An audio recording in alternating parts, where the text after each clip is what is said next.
Hello and welcome to Devil's Advocate and a special interview with the former President of Pakistan, General Pervez Musharraf. Later in this interview, I shall talk to him about the alleged advances on the back channel between India and Pakistan. They've been much speculated about, but never confirmed. And I'll also speak to him about the situation in Pakistan itself.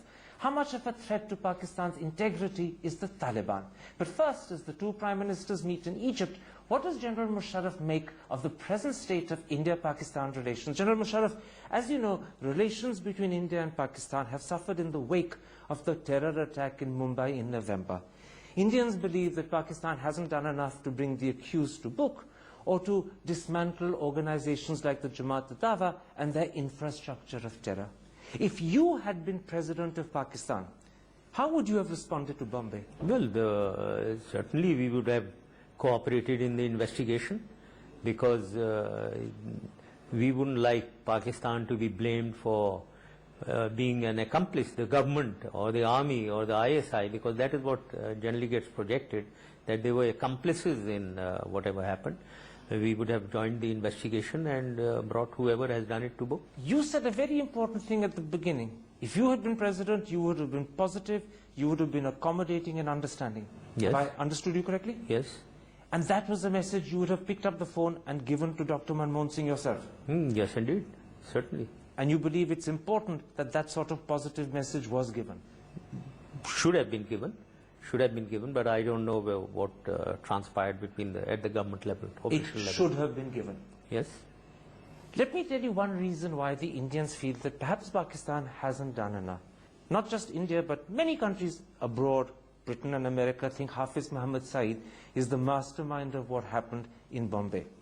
Yet when he was detained, it was under the Maintenance of Public Order Act. He wasn't charged with terrorism. When he was released, the government spent a whole month trying to make up its mind whether they were going to appeal against his release. And when they did appeal against his release, just a couple of days ago, they seem to have bungled it as well. The Punjab government has suddenly withdrawn the appeal. When people look at this in India, they say, this is not just contradictory, it looks half-hearted, as if the government isn't quite willing to pursue it. Well, I really am not, I'm not privy to what exactly happened in the courts and the appeals and the rejection, etc. But if the evidence was there against him, then they should have proceeded against him, certainly. If there is evidence, then one has to move against them. Remaining what the courts did and what the government did with the courts, I am not privy to. But if I understand your first answer correctly, if you had been president, you would have been much more proactive and assertive. You would have enforced the law with greater determination and taken full measures rather than half measures. Yes, certainly. Full measures have to be taken. Crime like whatever happened at Bombay was a terrorist attack, and therefore Pakistan must cooperate. And therefore the terrorists... If at all there is a sharing of intelligence. Now the other problem also is there adequate sharing of intelligence so that the Pakistan side cooperates fully? Let me put you a view that's often expressed in India. People say there's no doubt that Pakistan today is very serious and committed in the fight against the Taliban and Al-Qaeda. But they ask, does the same seriousness exist when it comes to LET and Jaish? What's your answer to them? No, I think there is certainly, they do it very seriously, and there is no doubt in that. But when Hafiz Saeed is only detained under the Maintenance of Public Order and not charged with terrorism or incitement to terror, should he not have been charged with that? I don't know these legalities. Frankly, I don't know these legalities. Why he's charged under one and not the other, I wouldn't be able to answer that. But if you were president and there was a shadow of doubt, you would have charged him, wouldn't you? Yes, certainly law has to be enforced, yes. Strictly and rigidly? Yes, yes. Recently, President Zardari has accepted that Pakistan has created and nurtured militant and extremist groups for short-term goals. The LET and Jaish fall into that category, don't they? You see, I mean, when we are talking of all these organizations, we have to go back about 20 years. We have to go back to 1989. We have to see what was happening in Kashmir and what happened in the decade of 90s. In the decade of 90s, the freedom struggle in Kashmir started, and there were independent organizations in Pakistan who were fully supportive, who had sympathy, and they were fully supportive. That is how all these organizations came into being, and they had public sympathy certainly in Pakistan. So now, since the situation changed, and since we started a dialogue, as far as I know, we started a dialogue for the political settlement of the Kashmir dispute and all other disputes between India and Pakistan. Now, we had to see what are all these independent groups doing, these independent mercenary groups doing. So there was a shift, certainly a shift in attitudes, and that is how we are here, whatever we are. But those same organizations that you are talking of gained strength all along the decade of 90s. But is there a possibility that today, when the shift has taken place and these organizations are being reined in and are being checked, that some elements of the establishment may continue to regard them as assets? And is that one reason why people like Hafiz Saeed or Zarar Khan or Lakhvi are not being prosecuted as India wants? Well, I wouldn't say that official patronage will be given to that. If there are some individuals who have sympathy with them on what they did, there are many people who are against this policy of political dialogue.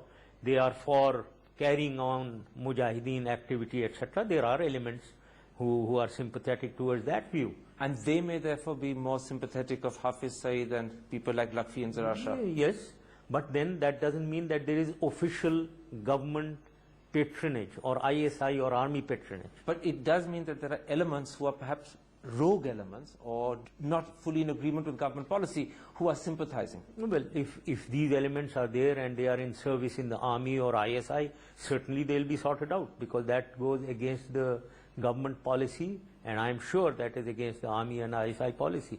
There has to be unity in that policy, and a standard policy is being followed. If there is any element which is violating that policy, has to be punished and dealt. Let me put you what Indian authorities say. They say that weeks after you stepped down as army chief in November 2007, the peace along the LOC, which had prevailed from 2004, began to unravel. And very quickly, by May 2008, a situation had been reached where there were incidents every other day, culminating in the attack on the Indian embassy in Afghanistan. Isn't this because the sort of people you had kept in check when you were army chief, when you stepped aside, got a freer hand? Certainly there was a policy that we had formulated, and that policy we were following strictly, and I at least used to make sure that everyone down the ladder, all government organs, must follow that policy in letter and spirit. And is there a possibility that after you stepped down, others, I won't name them, but others didn't keep such a control and such a firm check, which is why activity that you clearly considered unacceptable began to slowly resume? Well, I would say that I had one advantage. I always believed that if you ought to have unity of command, if at all you want to effectively control and check such incidents or such activities. Now, unity of command I had, because I was the army commander also and the president. That ceased to be the case when you stopped being army commander. Well, but since I was an army man, I had much greater association and control and understanding with the army. Which is why there was greater control on this sort of terrorist activity when you were there, and there is less now. Well, I was sure that they were following whatever I was telling them. Let me there was no put doubt to in you that. what President Zardari said to the Indian Prime Minister in June in Yekaterinburg when they met in Russia. He said that he had difficulties checking groups that were targeting India. He needed more time. What is the problem? Is President Zardari too weak for this task, or is it too complicated and difficult? No, I think the situation, Karan, we must understand that the situation is extremely complex now. That is what needs to be understood. There is activity going on. There is in Afghanistan there is a full-fledged war going on, and Mullah Omar with his Taliban are fighting against the coalition forces and US forces. Then coming on to our side, there is Al-Qaeda, which is active in Afghanistan as well as in Pakistan, and we have to deal with them. Then there is Taliban, the Pakistani Taliban, who are supportive of Afghanistan, and those Afghan Taliban have links with them. Then the same Taliban are spreading Talibanization into our settled districts. And the fourth element is extremists in our society. And the fifth element are the jihadis who want to go into Kashmir and fight. So therefore, now there is a nexus between all these. May I say also that this nexus is extending its arms into a nexus with extremists in your society there. So then what therefore, you're saying, it's a complex situation. but are you saying to me that the situation has become much more complex since you stepped down? Yes. And that's why President Zardari has trouble? It was complex, but with the passage of time, you see, after 9/11, it was only Al-Qaeda. Taliban were on retreat and they were finished. With passage of time, Taliban re-emerged. Resurgence of What about the possibility that it's not the situation that's become more complex, but the willingness of your successors to fight terror? They don't show the same determination or the same will to fight terror that you did. Well, they suffer from one problem, certainly. As I said, unity of command. There has to be a unity of command between the federal government, the army, and the provincial government, the frontier provincial government especially. That unity of command which existed when I was there, maybe at this moment is not as smooth and as functional as it was then. Which is why the ability to curb terror targeting India has gone down. Well, I wouldn't say targeting India. Overall, it's a combination of this element and, as I said, the other elements which I spoke Let of. me put this to you. It's not just the Indians who are dissatisfied. The Americans are making it publicly known that since November they've been requesting access to people that Pakistan has detained in connection with Mumbai, and it's been refused repeatedly to the FBI. Would you have refused that access to the FBI if you were president? I wouldn't be able to comment because I don't know whether it is this is the case, that they've detained some people and they are being refused access to the FBI. But you're surprised to hear it, aren't you? Well, but still, having said that, I would like to say I was also extremely sensitive when anybody, whether FBI or anyone, did not trust what we were doing and did not have faith in the capabilities of ISI or our interrogation agencies, and they wanted something separate. Now that we are a sovereign country, and I didn't like that at all. But if the FBI had requested access on the grounds that American citizens themselves had died in Mumbai and therefore for their own investigations they needed access, would you have granted that access? With our interrogation teams, FBI coming in and interrogating together, I think that would have, but certainly not handing them over to them. No, but you would have permitted the FBI to come in with your interrogation teams? Well, I suppose it depends. I'm not very clear on the situation. It depends on whatever. I can't very clearly say yes and no to it. But you're indicating clearly a willingness to explore the situation Certainly, and be helpful. If it was not anything against our interest, against the interest of our own investigation teams, against our own intelligence organization, yes. But if there was anything which was counter to our interest, certainly then I wouldn't have agreed also. And that would have given much more assurance to the Indians, because the Indians would have said that at least the Americans have got access, even if we haven't got it. Let me widen the discussion. At least on two separate occasions in the last 3 months, President Zardari has said that Pakistan does not see India as a military threat. Now, you've been army chief for 9 years. Would you agree with him? Well, India is has certain forces, and those forces are deployed in certain ways, and they have certain plans. But obviously, at this moment, there is no war scenario going on. There are no threats at this moment. But after the Bombay incident, all your politicians, your media was talking of punishing Pakistan, talking of hot pursuit action and all surgical strikes. So when that happens, certainly there is a threat from Indian forces. But President Zardari said this to the American TV channel PBS on the 14th of May. He said it to Euronews in Belgium in June. That's just a month ago. Is today India a military threat? Today, certainly, I think tension is not there. And the Pakistan forces have a capability of deterrence. And therefore, he may have said that. But do you agree? Do you agree with him? Agree now? Yes. Or agree after Bombay? Agree now in May and June? Agree now? Well, I don't think India is posing any offensive moves or any offensive attitudes. So therefore, he is right. Are Pakistanis in general today less wary of India and more willing to believe that India means them no harm? I think generally, if you took my view, I think most of them think that India has not reconciled to Pakistan existence, and therefore there is always a threat from India. So in a sense, President Zardari's views are not echoed by the majority of his people and countrymen. Are we talking in a broad sense, or are we talking in particularly today? If you're talking on the broadest sense, I've given you the answer. That if you want to know the public opinion of Pakistan, generally they think that India needs to reconcile with the existence of Pakistan and stop posing a threat to Pakistan. But if you're talking of specifics, immediately after Bombay, certainly if I was the army chief, I would have moved my army as the army chief did and the government did, because they were threatening overtures or threatening noises coming from the politicians and senior people in India. Therefore, we couldn't take anything for granted. But now, those have died down, so we are quite all right, we are comfortable. Do you agree with what both the Army Chief General Kayani and the DG-ISI General Shuja Pasha have said, that in today's circumstances, the threat that Pakistan faces internally from extremists and militants is a greater danger than the external threat it faces from India? At this moment, yes. You agree with that? Yes, I agree. So today, the real enemy that Pakistan faces is extremism within the country. Yes, indeed. But having said that, again, now if there is threatening noises coming from the Indian side, then one has to again see. This threat perception has to be carried out very, very regularly, and it is done by the army. At this moment, you are absolutely correct.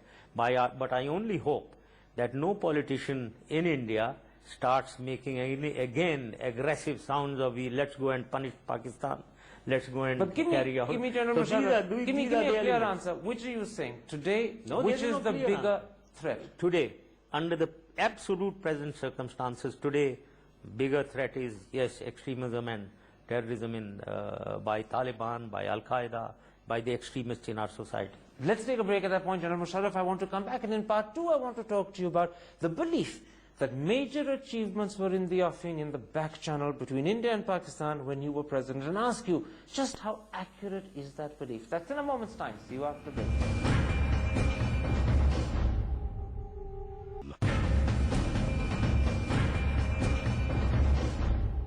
Welcome back to this special devil's advocate with the former president of Pakistan, General Pervez Musharraf. General Musharraf, let's turn to the state of India-Pakistan relations when you were president of Pakistan. There's a widespread belief that there were enormous advances made on the back channel. Is that belief accurate? Yes, absolutely. Let me quote to you what the American journalist Steve Cole has written in the New Yorker. He says, the two countries were close to a deal and it was huge. Your own former Foreign Minister Khurshid Kasuri told me in February this year that if people found out the truth, they would never believe how close the two countries were to agreement. Is that accurate? Yeah, I think it's accurate, yes. You're not exaggerating? No. You're really telling me that the two countries were close to an agreement that would have been path-breaking? Yes, absolutely. On all three, on Kashmir, on Siachen and Sir Creek. On all three? On all three, yes. Let's then, so that the audience can understand the important achievements that were in the offing, go through them step by step. Okay. To begin with, what exactly had you achieved on Sir Creek? Well, we had surveyed, carried out surveys, joint surveys. Joint surveys were complete because the issue was the changing course of the Indus River. While Indians thought that the boundary should be taken on to the Pakistan's, on the western side of the river, of the Sir Creek, we were claiming on the eastern side, and this had implications into the EEZ when you carried out the points extended into the sea. So we carried out joint surveys and we knew exactly all details. So we only had to agree to some form of an agreement on the water, extension of those points into the sea. What becomes of that area which comes in between the maximum position of Pakistan and the maximum position of India. Therefore, the area of disagreement that remained, if I understand, was identified fully, and we could have gone into an agreement on whatever we want to do with it. Here it is. So an agreement was ready? Yes, indeed. I thought it just needed a decision by the leaders. Khurshid Kasuri in February said to me that not only was an agreement ready, it was waiting for the Indian Prime Minister to come to Pakistan and sign. He says, if the Indian PM had come to Pakistan when we thought he would, we would actually have signed it. Yes, because yes, indeed, I had told Prime Minister Manmohan Singh, and he had agreed, of course, that if he was going to come to Pakistan, it was his turn to come to Pakistan, and we had decided that if he comes to Pakistan and there is no signatures on at least one out of those three, if not all the three, it would be a total flop, and that must never happen. So we agreed that when he comes, there will be an agreement of at least one out of those three. And that one was most likely Sir Creek. Yeah, it appeared Sir Creek was more possible, but we had made great progress on the other two also. So not only was Sir Creek possible to be signed if Mr. Manmohan Singh had come to Pakistan, but you were hoping that you might be able to sign Siachen and even Kashmir. Yes, it was certainly possible. Siachen is very, very easy to be decided, very easy to be decided. It's only some basic semantics of what need to be put in the text as far as the present positions are concerned, and I think we are just being very touchy about a minor issue, and because of that we are negating very major gains that we could achieve. Let me again quote to you what Khurshid Qasuri, your former foreign minister, said to me. In February, he said we had, regarding Sir Creek, worked out certain schedules of disengagement whereby both Indian and Pakistani concerns could be met. And he added there was substantial agreement on Siachen. You are talking of Sir Creek or Siachen? Siachen. You are talking of Siachen. Yes, indeed, absolutely true. So you had worked out schedules of disengagement? Yes, and positions also. Where will we withdraw, and what will be the disengagement zone? What about the Indian concern that they wanted the two positions from which both sides were withdrawing to be authenticated on maps that were signed? Had you got around that? Yes, that was one of the issues. That was the stumbling block, and one had to reach an agreement on that. But was an agreement possible, or was that a stumbling block? Yes, absolutely, it was possible. I mean, what difference does it make? Why should we? Our stand was, why should we give this the positions, authenticate the positions? Because this is disputed. So why should we authenticate the position? We could have put it in some annex, etc. I mean, a very easy solution could have been found by the two foreign ministries. And were the two foreign ministries happy with this idea of putting it in an annexure? We were very happy. The Indians? Indians, I think, were also happy. What my information is, it's the army, Indian army, which put its foot down. But you are saying to me that you believed that on this, once again, you had a measure of understanding that could have led to signature. Yes, absolutely. Not as certain as Sir Creek, but on the road to deciding. Yes. Is that a clear yes? Again, it needed just a decision by the leaders overruling anyone else who is creating the obstacle within your own team. Let me sum up for the audience what you've so far told me, because I think it's so important. You're saying to me that you had an agreement on Sir Creek that awaited a visit from the Indian Prime Minister to sign. Am I right? Yes. And on Siachen, you were very close, not as close to agreement as Sir Creek, but very close, and you believed that with a little extra effort, you could have had an agreement on Siachen as well. Yes. Say that hardly an extra effort, not even an extra effort. You just leadership decisions. That okay, we are going to do it. We've decided everything, and this minor stumbling block needs to be removed. But you were confident that this could happen with Siachen as well? Yes, yes. Is that a loud yes or a mumbled yes? Yes, absolutely. Loud, Karan. I don't believe in mumbling. Let's then come to the key dispute, Kashmir. Steve Call, writing in the New Yorker, says that the last non-paper drafted in 2007 worked out agreed principles for a settlement. What were those principles? Those principles, basically, there were three principles. One element was demilitarization.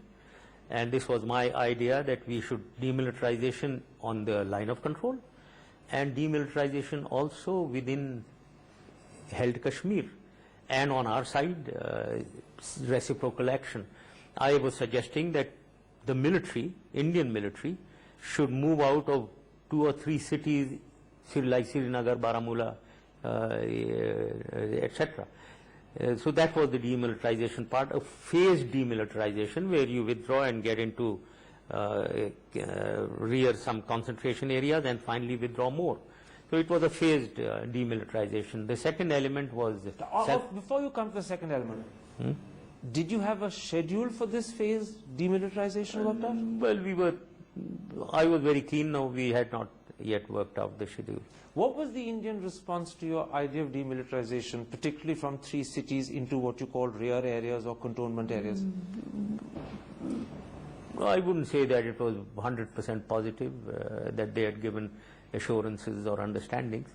But we didn't move forward on that. We didn't have a schedule, and we didn't have any kind of a... In principle, there was agreement, yes. In principle, there was an agreement on demilitarization. On generally demilitarization, yes. In principle, an agreement on general demilitarization, but no agreement on how to implement it. Yes. So no agreement on schedule or time frame. No. The second principle was, you were saying, self-governance. Explain to me, what does that mean? Giving maximum governance to the people of Kashmir on both sides, on Indian side and Pakistan side. Given that you have different structures of governance on the 2 sides of the LOC, did you have a common understanding of what self-governance means? Well, we had to work out those nitty-gritty details. But that's quite a lot of difference then, isn't there, that still remained to be worked out? Yes, that would have had to be worked out, what self-governance. But one could have carried on with the existing structures on both sides and taken the people of Kashmir on both sides on board. So you said an important thing. Although an agreement of what this self-governance means still had to be worked out for both sides, you could have begun by keeping existing structures in place. Well, could have, yes. Was there any understanding of the extent of devolvement of power to both Srinagar and Muzaffarabad? You see, these were the elements which were being negotiated, and there was a fair amount of agreement that we need to give maximum to the people of Kashmir so that they have a feeling of governing themselves. There was agreement on giving maximum. Yes. But was there any understanding about what the word maximum meant? Well, I think you are getting too many into details. I don't remember that much. There was not total understanding, but we were moving forward. There was reasonable understanding, I would say. The third principle is what's called a joint mechanism. What was this joint mechanism? Joint mechanism was to oversee, we thought, overseeing that self-governance and overseeing, also discussing whatever we have not devolved to the people of Kashmir. There was other elements, and overseeing that. So therefore that was to be a body of Kashmiris on both sides and Pakistan and India. So that body would have been an overwatch on whatever we've decided. Would this body have been an appointed council or an elected representative body? Frankly, again, we didn't go into such details of what exactly that body would be. As you viewed this mechanism, joint mechanism, or overseeing, as you call it, did you believe it involved a loss of sovereignty by both sides or a sharing of sovereignty by both sides? No, as far as Kashmir is concerned? Yes. I think it's a sharing of sovereignty. It's not a loss of sovereignty for India and Pakistan. No, I don't think so. It's a sharing and maybe giving something more to the people of Kashmir. What, if this had come to be, would have been the status of the LOC? Steve Cole says that the LOC as a border would have become irrelevant. It would have become a lot more like borders in the European community today, which exist on paper, but people can freely cross. Yes. That the problem was the line of control, because there was a feeling that maybe the Indian side wanted the line of control to be permanent, to be made permanent. And on our side, we certainly thought that that is the dispute, therefore a dispute cannot be the solution. So therefore the idea was to make the line of control irrelevant. And you can make it irrelevant when you have free passage movement of people and free movement of goods, trade. And that is what my idea was, that we should open out many, many routes and remove all obstacles in facilitating this movement, because we have one route open, but I am afraid hardly any people travel on that route, because we made the bureaucratic details so difficult for them to move. If you have free passage of trade, of people, of communication, then is Steve Cole correct in saying that this would have converted the LOC into something like a European border between countries of the European community today? Yes, yes, absolutely. That is what we wanted, that they should meet freely, move freely. And may I say another element which you have not mentioned, that this would have been tried for a number of years, about 15, 20 years, and then we revisit what have we achieved and what needs to be amended, modified, changed, or carry on in the same way. So this would have been put in place on a trial basis to be revisited after 15 years Yes. to amend or change. And you believe that on this whole gamut of issues, particularly now I'm talking about the Kashmir gamut, withdrawal of troops or demilitarization, self-governance and joint mechanism, that you had understanding from the Indian side? Yes, there was understanding on the principles, but nitty-gritties that you were getting into, yes, a lot of work had to be done to get into the details of how to demilitarize and where to take, I mean, hundreds of thousands of troops, where should they be going. So there were a lot of details required, and when you talked about self-governance, yes, there were details of what self-governance to be handed back. There was, on the Indian side, when I met Mr. Omar Abdullah, he used to talk of maximum autonomy to be given. When we discussed self-governance and maximum autonomy, I realized that we were talking almost the same language. So there were meeting points, except that that meeting point that you're describing wasn't with the Manmohan Singh government, it was with Omar Abdullah, who in those days when you met him was in the opposition, he wasn't part of the government. Yeah. But you believed that these principles were agreed to by both sides? I think these principles were agreed to by both sides, and I had fair amount of idea that they were agreed to by relevant Kashmiri people. Who had been consulted by Dr. Manmohan Singh or by you? No, I was consulting everyone. Did you have the support and agreement of your critical corps commanders for this sort of understanding? Yes, absolutely. I used to take everyone on board. I used to discuss all broad principles, what we are doing on everything, whether it is Siachen or Sir Creek or Kashmir. Does that mean that General Kayani, who at that time was Director General of the ISI, was fully on board? Of course, how could he not be on board? What's your feeling? Would he today stand behind and support the same agreements, the same principles? I suppose so. Why suppose so? Why you not Well, certain? I can't speak on his behalf. But I know that whatever we did, he was in knowledge of everything, that whatever we were doing. If suddenly today he were to not support what he had supported earlier, that would be tantamount to a U-turn on his part, wouldn't it? No, I wouldn't like to comment on it. I leave it to him to decide for himself. Mr. Kasuri has gone further. In February, he said to me that not only did India and Pakistan on the back channel have the agreements that you've now confirmed, and this is the first time that anyone in your position is confirming them, I want to underline that for the audience, but Mr. Kasuri said that in addition, India and Pakistan had also worked out how they would present these agreements to their respective people. He said, we even privately discussed that neither side would proclaim victory, because if you did that, it would be destructive of the whole spirit of the agreement. Yes, yes, I agree. That's You correct. had actually discussed how you would present this. Yes, we didn't get into the details of how it will be done, but we did agree that we will present it in the best possible way as we deem fit to our people, so that they agree, bring them on board, and we must not start proclaiming victory on both sides, because that becomes counterproductive. So neither side would score points of the other. Yeah. And you believe that the Indians agreed with this? Yes, yes, absolutely. They had to, because otherwise how do we move forward? I don't think it is possible. Why then did a series of back channel meetings, and I should for the sake of the audience point out that they lasted for 2 years, there were perhaps as many as 24 meetings in cities as diverse as London, Dubai and Bangkok. Why did all of this not materialize and fructify? Well, back channel was operative not 2 years. We even had it with Prime Minister Vajpayee, and right from that, since that time back channel was going on, much before 2 years. So in a sense, did the back channel begin because of the Did Bakr at Agra, where the two sides hoped to have an agreement and actually didn't have any agreement at all? Yes, yes. So the back channel was a way of getting out of the Agra problem. Yes, yes. But then why did all of this, which was so close to an agreement as you said, and I'm believing what you're saying, I see no reason why I shouldn't, why did it not fructify in 2007? What went wrong?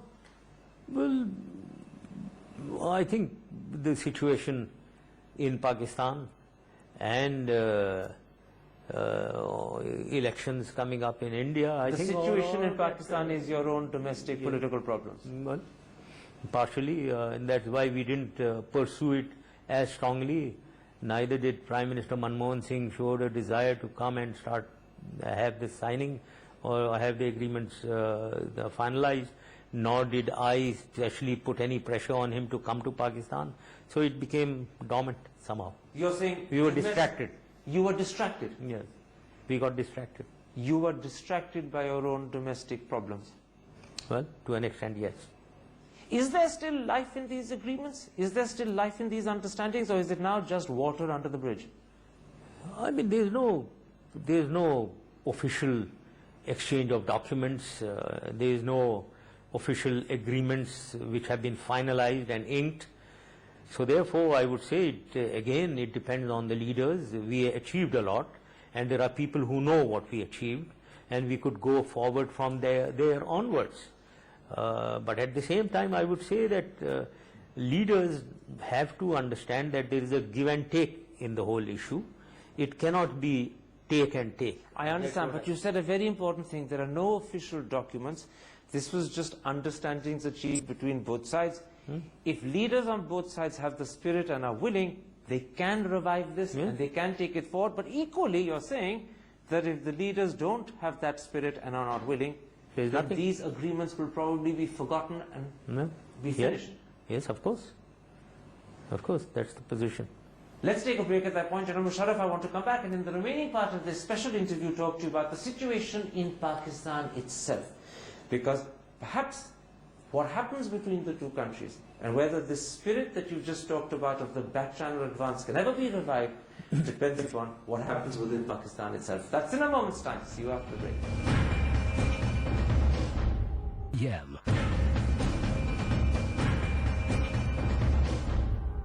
Welcome back to the third part of this special Devil's Advocate interview with the former President of Pakistan, General Musharraf. General Musharraf, let's turn to the situation inside Pakistan. In your assessment, to what extent does the threat from Taliban undermine Pakistan's integrity and its unity? Well, I wouldn't say that it undermines Pakistan's integrity. But it does cause a very serious law and order problem, and it is a nuisance to Pakistan. I don't think the integrity of Pakistan is threatened. In a recent interview you said, and I'm quoting, it puts our existence into jeopardy. Today you're saying something quite different. I don't think did I ever say that? It puts our existence into jeopardy, no? To Najam Sethi on Nayi Duniya. No, I don't think I said that. You genuinely did, I promise you. You said it. Puts our existence into jeopardy? Well, I may have said it at that moment if you are saying that. But you didn't mean it. Well, Pakistan's existence, the guarantor of Pakistan's existence, as I think, is the armed forces of Pakistan. And they are the guarantors of Pakistan's integrity, territorial integrity. And I don't think anything can happen to Pakistan as long as the Pakistan armed forces are there. Today, in your assessment, how strong is the Taliban, both in terms of their popularity as well as in terms of their access to equipment? Well, they are fairly strong because they have access to money and arms coming from Afghanistan. And what about their popularity? Are they gaining in popularity? No, I don't think so. They have lost in popularity because of whatever they've been doing. And the army action now against them, the crackdown, very strong army action everywhere, is being supported by the population of Pakistan. In April, General Petraeus, speaking to the New York Times, said the Taliban and Al-Qaeda could take down Pakistan. A month later, the Pakistani scholar Ahmed Rashid, writing in the Washington Post, says the Taliban has the potential to become a nationwide movement within a few months. Do you disagree with them? No, I don't think Ahmed Rashid knows much, frankly. No, I don't agree with that at all. And General Petraeus, the Taliban and Al-Qaeda can take down Pakistan? No, I don't think so at all. Again, I will repeat, as long as the armed force, now the biggest disservice to Pakistan and the movement or the actions against Taliban and terrorists and Al-Qaeda is when you undermine the ISI and the army. As long as the ISI and the army and the armed forces of Pakistan are there, nothing can go wrong to Pakistan. So you're saying as long as the armed forces of Pakistan are intact, Yes, there can be no threat from Taliban or Al-Qaeda? absolutely not. Pakistan's integrity.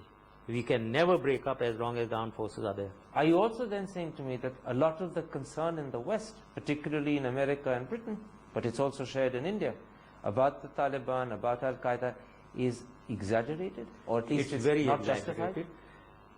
It appears as if they can take over Pakistan. How can they take over Pakistan? Either through force, that means they are going to defeat Pakistan army, or politically, that they are going to win in the next elections and topple the government.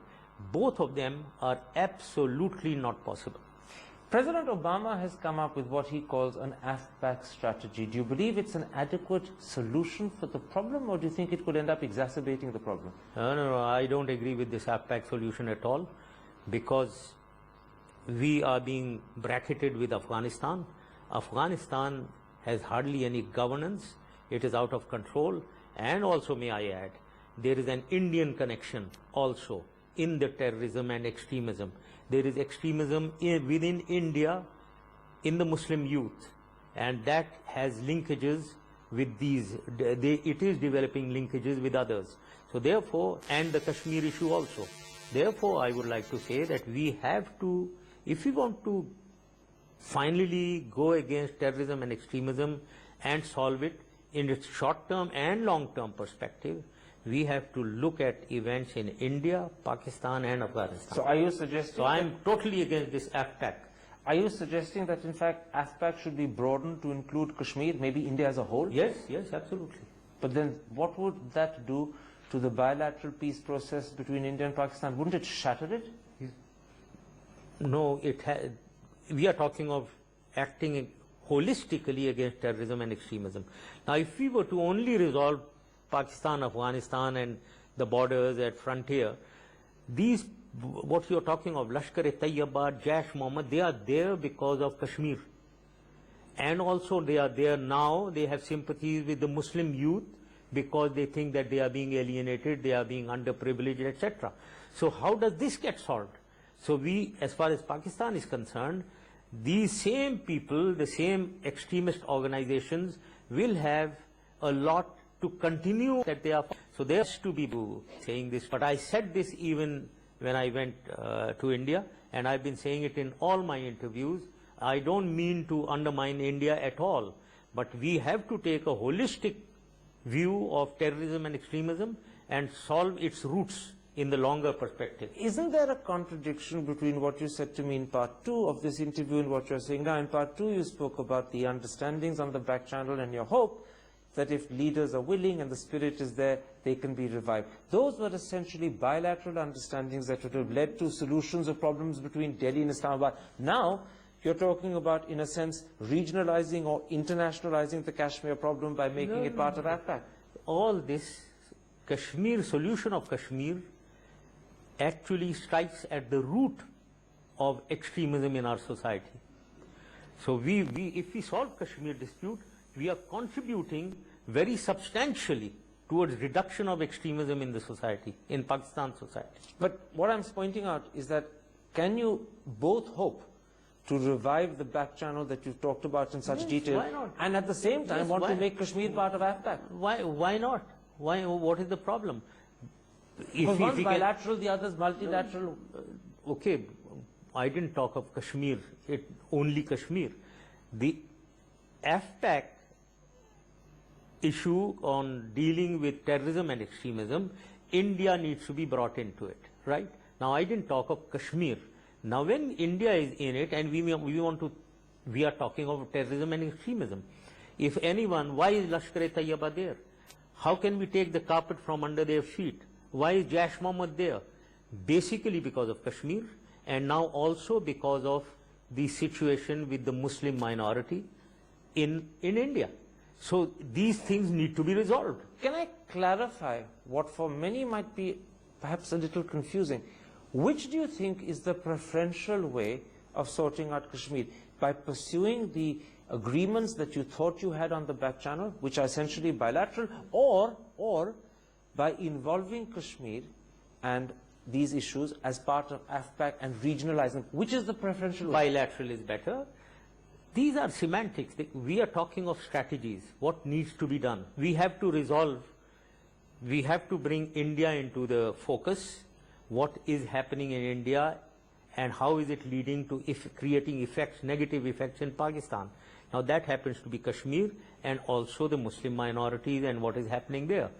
So now you are talking of details how we should deal with it. Well, if bilaterally we are making progress, let's leave it here. Yes, I agree totally that bilaterally it would be better to resolve the dispute, Kashmir dispute. My interest is we have to resolve the Kashmir dispute. Whether it is bilaterally, regionally, internationally, I don't care. Bilaterally is the best, but if we fail, then what we were doing initially, we were trying to internationalize the issue. Pakistan will have to go back to that trend then again in the future, I don't know. So what you're really saying to Indian audiences and to the Indian government, who no doubt will be listening to you very, very carefully today, is that if you had been today in Pakistan in power, you would have pursued the bilateral approach, you would have tried to revive the back channel understandings, but if you found that there was no accommodating response from the Indian side, then you would have gone back to your original position of internationalizing Kashmir, and that would in a sense have also meant making it part of Obama's AFPAC. Well, I think we are going into too many details. Certainly, I have always stood for resolution of all disputes between India and Pakistan. Now, in that, the core dispute I have always said is Kashmir, and also Siachen and Sir Creek. And also water dispute is also coming up now. Unfortunately, these things should not, new disputes should not be getting created. And now this solution of that has to be done. Now whether it is bilateral or international, we were moving forward on the bilateral track. Therefore, I started moving along with it. There was a time when India used to say that it has to be, we believe in bilateralism. But bilaterally, whenever they wanted to discuss, Kashmir was a no-go, absolute no-go. So therefore, Pakistan was left with no other choice than to internationalize it. So what you're saying is that the bilateral approach being successful depends critically on India responding correctly, Yes. positively. Yes. And if India doesn't respond positively, then the bilateral approach can't be pursued. Yes, yes. General Musharraf, let's end this particular part of the interview there. In part 2, I want to talk to you about yourself, about your future, about the 10th anniversary of Kargil, as well as about the government in Pakistan today. That's the second part and the last part of this special interview with General Musharraf. But for tonight, goodbye, good night.